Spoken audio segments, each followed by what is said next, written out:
Hello दोस्तों, इस video में हम समझते हैं फिनोल का विरजन। तो देखिए ध्यान से, हम लोगों ने अल्कोहल कंप्लीट कर लिया था, अल्कोहल का विरजन और अल्कोहल की रासायनिक अभिक्रिया। ठीक है, तो इस वीडियो में हम समझते हैं फिनोल का विरजन। दोस्तों फिनोल क्या होता है? फिनोल का मतलब होता है बेंजीन के ऊपर OH। ठीक है, ये बेंजीन है और बेंजीन के ऊपर OH,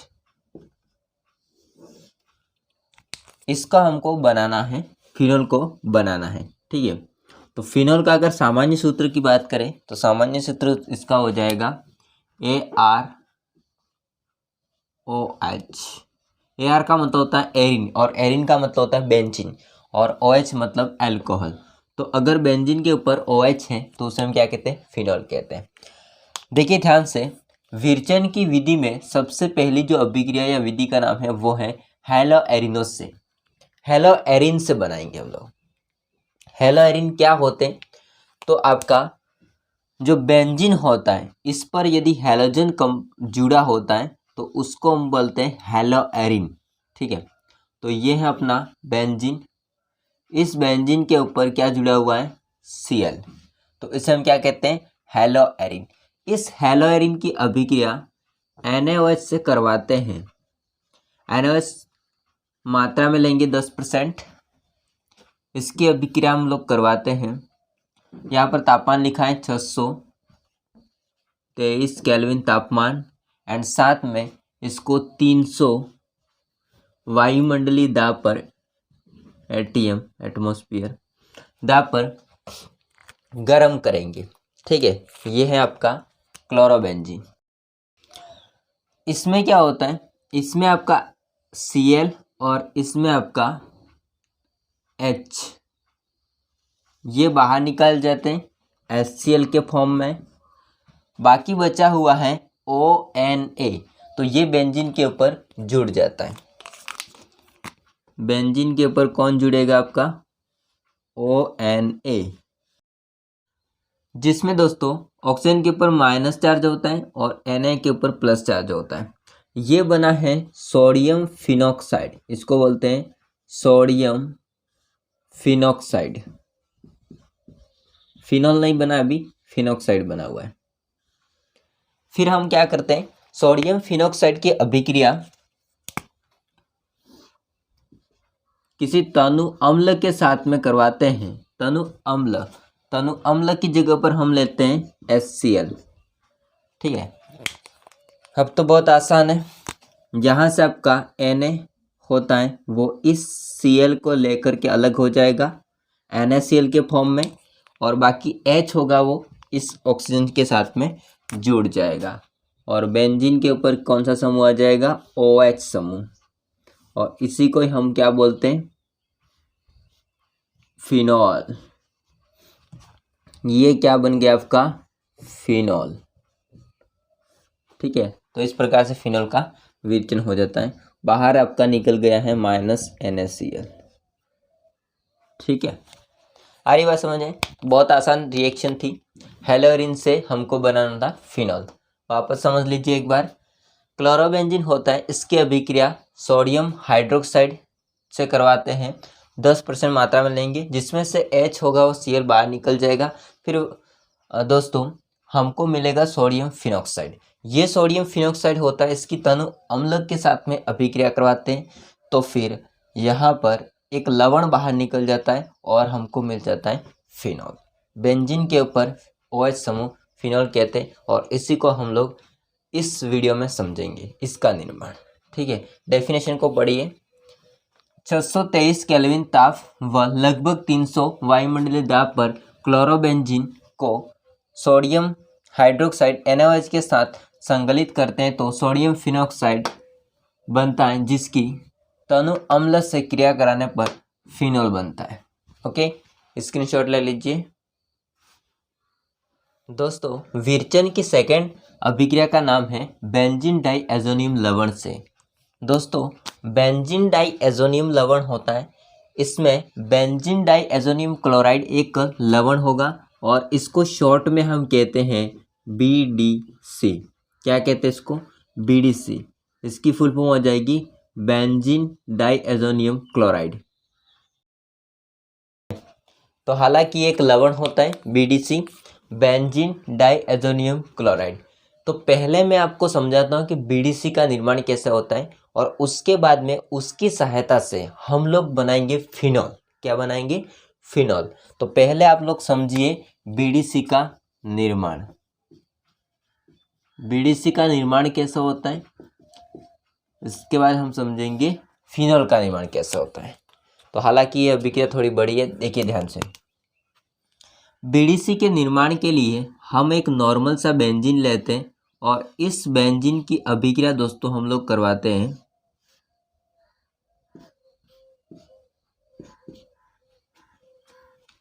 नाइट्रिक अम्ल से, HNO3 से।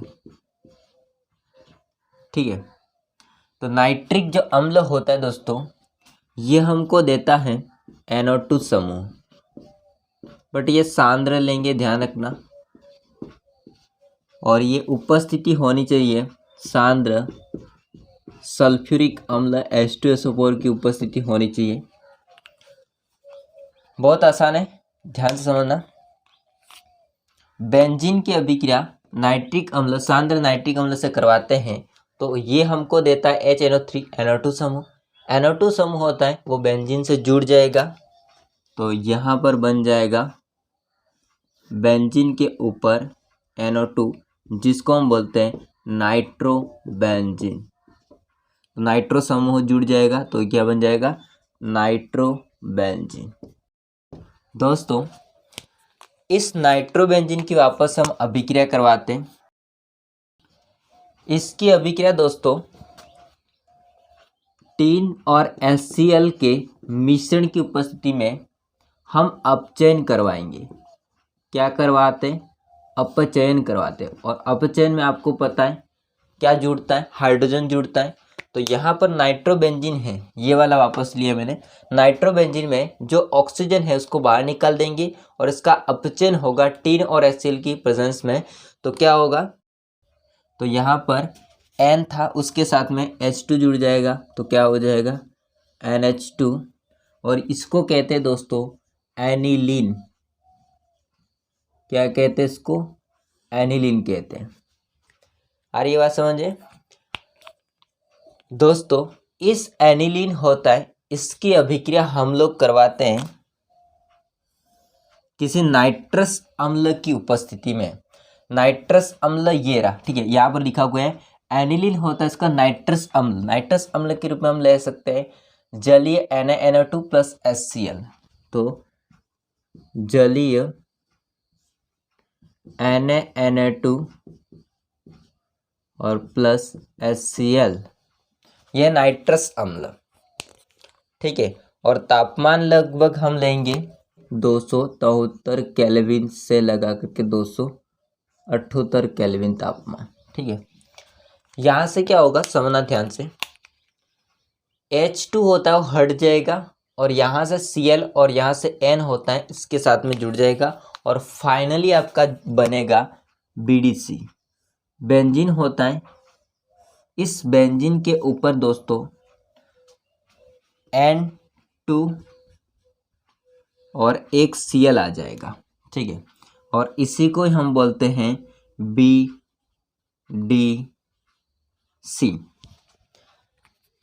नाम समझिए, बेंजीन डाइएज़ोनियम, N2 को बोलते हैं डाइएज़ोनियम क्लोराइड। तो ये है आपका BDC। ठीक है, तो BDC का फॉर्मेशन कैसा होता है देखिए। बेंजीन की अभिक्रिया सांद्र नाइट्रिक अम्ल से करवाते हैं। सांद्र H2SO4 की उपस्थिति में नाइट्रोबेंजीन बनता है। नाइट्रोबेंजीन की अभिक्रिया वापस से हम टीन और HCl की उपस्थिति में अपचयन करवाते हैं। अपचयन में O2 होता है हट जाएगा और H2 लग जाएगा और आपका बन जाएगा एनिलीन। एनिलीन की अभिक्रिया किसी नाइट्रस अम्ल जलीय NaNO2 प्लस HCl की उपस्थिति में हम गर्म करेंगे तो क्या बन जाता है? BDC बन जाता है। अब इस BDC की सहायता से हम लोग क्या बनाते हैं? फिनॉल बनाते हैं। देखिए ध्यान से, लास्ट अभिक्रिया होती है वो इस अभिक्रिया की मेन अभिक्रिया है। बाकी ये तो BDC का निर्माण था, मैं उसको ले रहा वापस से। हमारे पास में है ये BDC और इस BDC की अभिक्रिया हम लोग करवाते हैं जल से। दोस्तों जल से करवाएंगे और इसमें गर्म जल लेंगे या फिर हम गर्म करेंगे थोड़ा बहुत। तो आपका बीडीसी होता है, उसका जल के साथ अभिक्रिया कराएंगे, थोड़ा गर्म करेंगे, या फिर आप कह सकते हैं गर्म जल लेंगे। तो H2 होता है, टूटता है आपका H+ में और OH- में। यहाँ से क्या होता है देखिए ध्यान से, यहाँ से आपका Cl होता है वो H के साथ अलग हो जाएगा HCl के फॉर्म में, प्लस N2 अलग हो जाएगा, और बाकी जो बचा है OH वो इस बेंजीन से जुड़ जाएगा, और फाइनली आपका क्या बन जाएगा, फिनॉल। मैं छोटा सा इसको बना रहा हूँ, समझ लेना, OH। तो जो लास्ट वाली रिएक्शन होती है वो है इस अभिक्रिया की मेन रिएक्शन, जिसमें क्या बन रहता है, फिनॉल। तो फिनॉल का फॉर्मेशन इस प्रकार से होता है। मैं N2 को आगे लिख देता हूँ। ओके दोस्तों, तो कुछ नहीं करना है, बीडीसी लेना है, इस बीडीसी को हम गर्म करना है थोड़ा, है ना, गर्म जल लेना है, उसके साथ रिएक्शन करनी है, और क्या मिल जाएगा हमको, फिनॉल मिल जाएगा। बस मेन इंपॉर्टेंट था बीडीसी का निर्माण कैसे होता है वो। डेफिनेशन को पढ़िए। निम्न ताप पर एनिलीन होता है, निम्न ताप पर एनिलीन होता है, ये कम तापमान है, एनिलीन होता है इसकी नाइट्रस अम्ल से, ये पूरा है नाइट्रस अम्ल। नाइट्रस अम्ल जलीय NaNO2 प्लस HCl के साथ अभिक्रिया कराने पर बीडीसी बनता है, जिसे जल के साथ गर्म करने पर, जल के साथ हमने गर्म किया और इस जल अपघटित होकर के क्या हमको देता है, फिनॉल देता है। ठीक है, तो हालांकि इसमें अभिक्रिया होती है वो यहाँ से यहाँ तक बताई गई है, मैंने किस तरह से बीडीसी करने में होता है पूरा बताया है। अब हम समझते हैं थर्ड अभिक्रिया, स्क्रीनशॉट ले लीजिए। निर्माण की तीसरी अभिक्रिया हो जाएगी दोस्तों क्यूमीन से। पहले हम लोग समझेंगे क्यूमीन क्या होता है, क्यूमीन का निर्माण कैसा होता है, इसके बाद हम लोग समझेंगे कि फिनॉल का निर्माण कैसा होता है क्यूमीन की सहायता से। तो पहले आप लोग समझिए क्यूमीन का विरेचन या क्यूमीन का निर्माण। दोस्तों जैसा भी बीडीसी का फॉर्मेशन किया, सेम उसी प्रकार से हम लोग एक बेंजीन ले लेंगे, और एक बेंजीन की अभिक्रिया हम एल्किन एल्कीन से करवाते हैं। एल्कीन मतलब जिसके अंदर कार्बन के मध्य डबल बॉन्ड हो।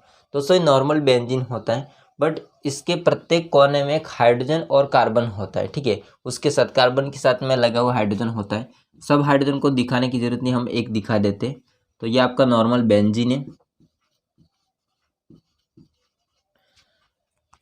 इस बेंजीन की अभिक्रिया हम लोग करवाते हैं किसी एल्किन से। एल्किन की जगह पर हम ले लेते हैं propyne, CH3 CH double bond CH2। ये है दोस्तों आपका प्रोपिन, 3 कार्बन है ना। क्या होगा समझिए ध्यान से, ये बंद होता है, इस कार्बन पर शिफ्ट हो जाएगा, तो इस कार्बन पर आ जाएगा पार्श्व नेगेटिव चार्ज, और इस पर आ जाएगा पार्श्व पॉजिटिव चार्ज। यहाँ से दोस्तों ये जो होता है वो अपना इलेक्ट्रॉन इस कार्बन को दे करके खुद हो जाएगा H+, मतलब H के ऊपर पार्श्व प्लस चार्ज आ जाएगा। आपको लोगों को पता है ये जो H होता है वो किससे जुड़ जाएगा, इस नेगेटिव वाले कार्बन से। ठीक है, इस लास्ट वाले कार्बन से। तो फिर आप सोचेगी कि बीच वाले कार्बन को कहाँ से मिलेगा, तो बीच वाला कार्बन होता है ये क्या करेगा, सीधा इस बेंजीन से जुड़ जाएगा। ऐसा क्यों, क्योंकि दोस्तों इलेक्ट्रॉन हाइड्रोजन ने दे दिए इस वाले कार्बन पर, तो इस कार्बन पर आ जाएगा पार्श्व नेगेटिव चार्ज, और इस पर नेगेटिव चार्ज है तो ये पॉजिटिव वाला इससे कनेक्ट हो जाएगा। ये अभिक्रिया होती है निर्जल HCl3 की उपस्थिति में, निर्जल HCl3 की उपस्थिति में।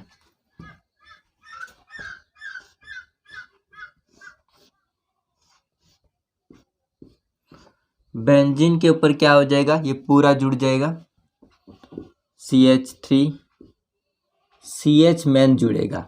CH होता है वो इस जहाँ पर हाइड्रोजन जुड़ा हुआ है ना वहाँ पर जुड़ जाएगा। ठीक है, एंड CH2। अब देखो CH2 था और ये H इससे जुड़ गया तो क्या बन जाएगा CH3।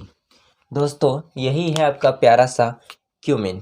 क्या है क्यूमिन। तो क्यूमिन होता है, याद रखने का मैं तरीका बताता हूँ, बेंजीन के ऊपर 3 कार्बन की श्रृंखला है ना, एलिफेटिक, जिसको हम बोल सकते हैं 1 प्रोपिल बेंजीन भी बोल सकते हो। ठीक है, तो ये है आपका क्यूमिन। अब इस क्यूमिन की सहायता से हम लोग बनाएंगे फिनॉल। देखिए ध्यान से दोस्तों, मेन रिएक्शन यहाँ से स्टार्ट होती है। क्यूमिन होता है, इस क्यूमिन में आप देख रहे हो तो क्या है CH3 और वो CH से जुड़े हुए हैं। CH को मैं ऐसे लिख देता हूँ, बीच वाले कार्बन में CH को ऐसे लिख देता हूँ, बाकी एक CH3 है इधर, एक CH3 है इधर। ठीक है, कोई घबराने की बात नहीं, हमने इसको ऐसे लिखा है। अब दोस्तों इसकी अभिक्रिया हम लोग करवाते हैं वायु से, ऑक्सीजन से करवाते हैं। तो वायु के साथ में हम इसको गर्म करेंगे, 130 डिग्री सेल्सियस तापमान लेंगे। यहाँ से क्या होता है, बहुत आसान है, ये जो आपका ऑक्सीजन होता है, ये ऑक्सीजन इस कार्बन और हाइड्रोजन के बीच में जाकर के फिट हो जाएंगे, दोनों के दोनों ऑक्सीजन। तो ये आपका क्यूमिन है। इस क्यूमिन में जो भी कार्बन होता है, बीच वाला कार्बन और हाइड्रोजन के मध्य वायु की उपस्थिति में थोड़ा गर्म करेंगे तो ये ऑक्सीजन होते हैं वो बीच में जाके फिट हो जाएंगे और इसमें एक मध्यवर्ती बन जाएगा कार्बन और H। इसके मध्य आ गया आपका 2 ऑक्सीजन। ठीक है, बाकी वही है CH3, इसको लिख दो। इसको क्या बोलेंगे, तो ये एक मध्यवर्ती है जिसका नाम हो जाएगा क्यूमिन हाइड्रोपेरोक्साइड। तो एक बीच में बनता है, इसका नाम क्या है, क्यूमिन हाइड्रोपेरोक्साइड। इस मध्यवर्ती को वापस हम लोग किसी अम्ल, तनु अम्ल होगा इसकी प्रेजेंस में, तनु अम्ल होगा हमको H2 से बोल लेंगे और H+ देगा वो हमको, तो H+ मतलब अम्ल ही होता है। तो अम्ल की उपस्थिति में जल अपघटन करेंगे। दोस्तों जल अपघटन में क्या होता है, ये जो आपका H2 होता है वो टूटेगा H+ और OH- में, जहाँ पर ये जो आपके OH और ये आपका H H2O बनकर के बाहर निकल जाएगा। इसके बाद में ये पूरा आपका कार्बन होता है वो अलग हो जाएगा इसको लेकर के। ये जो ऑक्सीजन होता है इसका यहाँ से बंध टूट गया है, बाकी कार्बन यहाँ से बंध तोड़ लेगा, दोनों के बंध टूट जाएंगे। ऑक्सीजन का यहाँ से बंध टूटा है, कार्बन का यहाँ से बंध टूटा है, तो ये क्या बनाएंगे वो समझना। कार्बन होता है दोनों तरफ जुड़े हुए CH3 से, और कार्बन का यहाँ से बंध टूटा, ऑक्सीजन का यहाँ से बंध टूटा, दोनों के बंध फ्री हुए तो ये क्या बन जाएगा, डबल बॉन्ड। और जब दोनों तरफ कार्बन है और बीच में C डबल बॉन्ड O है तो इसे हम क्या कहते हैं, कीटोन, और इसका नाम हो जाएगा एसीटोन। ठीक है, बाकी ये जो बेंजीन होता है इससे आपका OH जुड़ जाएगा और हमको जो चाहिए था वो मिल जाएगा, और वो क्या है, फिनॉल। ठीक है, तो बेंजीन के ऊपर क्या हो जाएगा, OH मिल जाएगा और ये क्या है आपका फिनॉल। बाकी H2O बाहर निकलेगा वो नहीं लिखा मैंने, समझ लेना। ठीक है दोस्तों, वापस समझना, थोड़ी बड़ी रिएक्शन है। हम लोगों ने सबसे पहले क्यूमिन बनाया। क्यूमिन कैसे बनाते हैं, तो बेंजीन की अभिक्रिया हम लोग किसी एल्किन से करवाते, प्रोपिल से करवाई हमने, प्रोपिन से करवाई। इसमें आपका प्रोपिन होता है पूरा जुड़ जाएगा और दोस्तों क्या मिल जाएगा हमको, क्यूमिन। ये निर्जल Al3 की उपस्थिति होती है। इस क्यूमिन को वापस हम वायु के साथ में, ऑक्सीजन के साथ में गर्म करते हैं तो फिर हमको एक मध्यवर्ती मिलता है जिसका नाम है क्यूमिन हाइड्रोपेरोक्साइड। क्यूमिन हाइड्रोपेरोक्साइड होता है, इसकी अम्ल की उपस्थिति में जल अपघटन करेंगे, जल अपघटित होकर के फिनॉल देगा और साथ में एसीटोन देगा। ठीक है, इसकी डेफिनेशन को पढ़िए। क्यूमिन की क्रिया ऑक्सीजन से करवाने पर, क्यूमिन की क्रिया ऑक्सीजन से करवाने पर, वायु से करवाने पर क्यूमिन हाइड्रोपेरोक्साइड बनता है, जिसे तनु अम्ल H+ या H2SO4 के साथ गर्म करने पर फिनॉल और एसीटोन प्राप्त होता है, फिनॉल और एसीटोन प्राप्त होता है। ठीक है, अब हम समझते हैं नेक्स्ट अभिक्रिया, स्क्रीनशॉट ले लो। इसके बाद नेक्स्ट अभिक्रिया हो जाएगी फोर्थ अभिक्रिया हो जाएगी सैलिसिलिक अम्ल के विकार्बोक्सिलीकरण से। तो दोस्तों यहाँ पर क्या होता है, कार्बोक्सिलीकरण जो समूह होता है, कार्बोक्सिलिक समूह जो होता है, कार्बोक्सिलिक समूह कौन सा होता है, COOH। तो COOH समूह का विकार्बोक्सिलीकरण होगा, इसका मतलब उसको हम बाहर निकालेंगे। ठीक है, तो विकार्बोक्सिलीकरण का मतलब होता है जो कार्बोक्सिलिक समूह होता है इसका बाहर निकलना। ये आप लोग इसको लिख सकते हो। दोस्तों सैलिसिलिक अम्ल होता है, इसका क्या फॉर्मूला होता है, तो जब बेंजीन होता है इसमें दो समूह जुड़े होते हैं, दो समूह आपके कार्बोक्सिलिक समूह एक तो, और दूसरा समूह जुड़ा होता है OH। तो जब अल्कोहल और कार्बोक्सिलिक समूह जुड़े होते हैं तो फिर इसको बोला जाता है सैलिसिलिक अम्ल। इस सैलिसिलिक अम्ल की अभिक्रिया हम लोग करवाते हैं जलीय NaOH के साथ। ये जलीय माध्यम में लेंगे NaOH के साथ। क्या होता है देखते जाइए। यहाँ से दोस्तों H और यहाँ से आपका OH H2O के फॉर्म में बाहर निकल जाएगा, बाकी Na होता है वो इससे जुड़ जाएगा, और इस दौरान यहाँ पर एक मध्यवर्ती बनेगा COONA,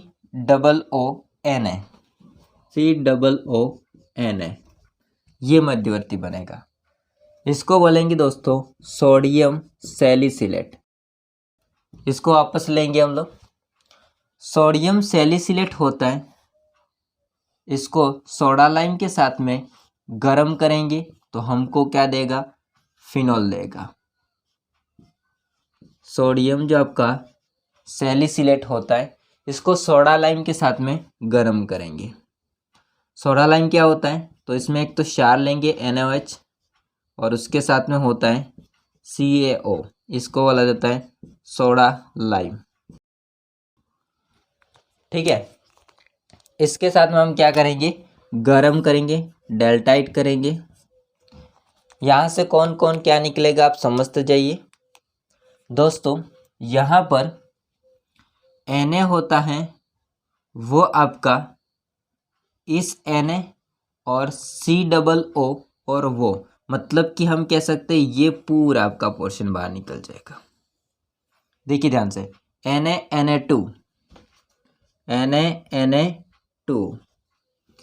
COOO CO3 क्या मिल गया, सोडियम कार्बोनेट। बाकी जो H होता है ये H जहाँ से कार्बन ने बंध तोड़ा है बेंजीन से वहाँ पर जाके जुड़ जाएगा और आपका वही रहेगा पूरा बेंजीन के ऊपर OH। ठीक है, और इसी को हम क्या बोलते हैं, फिनॉल। और इस प्रकार से फिनॉल का निर्माण हो जाता है। वापस समझो, हमने सैलिसिलिक अम्ल लिया, इसका जलीय NaOH के साथ रिएक्शन करवाई, हमको मिला एक मध्यवर्ती सोडियम सैलिसिलेट। इसका हम सोडा लाइम के साथ में गर्म करेंगे, डेल्टाइट करेंगे, तो यहाँ से एक Na2CO3 सोडियम कार्बोनेट बाहर निकल जाता है और हमको क्या प्राप्त हो जाता है, फिनॉल प्राप्त हो जाता है। इसकी डेफिनेशन को पढ़िए, सैलिसिलिक अम्ल को सोडा लाइम के साथ गर्म करने पर फिनॉल बनता है। ठीक है, स्क्रीनशॉट ले लीजिए। लास्ट अभिक्रिया समझ लेते हैं। दोस्तों विरचन की एक लास्ट अभिक्रिया है, इसको समझ लेते हैं हम लोग। बेंजीन के उत्प्रेरकीय ऑक्सीकरण से, यहाँ पर हम क्या करेंगे, बेंजीन होता है नॉर्मल, इसको लेंगे। नॉर्मल बेंजीन होता है, इसमें प्रत्येक कोने पर हाइड्रोजन होते हैं कार्बन से जुड़े हुए। इसकी अभिक्रिया हम लोग करवाते हैं वायु से, ऑक्सीजन के साथ में करवाते हैं, वायु से करवाते हैं। एक उत्प्रेरक होना चाहिए जो कि है V2O5। ठीक है, तो उत्प्रेरक की उपस्थिति में ऑक्सीकरण करवाएंगे।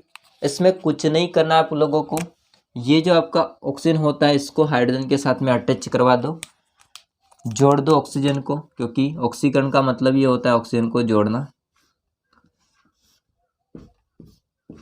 और यहाँ पर आपको मिल जाएगा फिनॉल।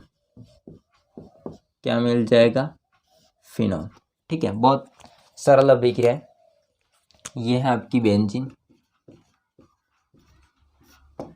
डेफिनेशन को पढ़िए। V2O5 की उपस्थिति में बेंजीन होता है, उसको वायु के द्वारा ऑक्सीकरण करने पर फिनॉल प्राप्त होता है। यहाँ पर मैंने हालांकि तापमान नहीं लिखा है तो तापमान लिख देता हूँ, 300 डिग्री सेल्सियस तापमान होगा। ठीक है, तो आप लोग इतना स्क्रीनशॉट ले लीजिए। तो दोस्तों आई होप को सारे समझ में आए होंगे अभिक्रियाएं। ये था फिनॉल का विरचन। अब फिनॉल की रासायनिक अभिक्रिया नेक्स्ट वीडियो में देखेंगे। वीडियो कैसा लगा कमेंट करके बताइएगा, अपने दोस्तों में शेयर कीजिए। अभी तक चैनल को सब्सक्राइब नहीं किया तो कर देना। मिलते हैं नेक्स्ट वीडियो में, तब तक ले जय हिंद, वंदे मातरम।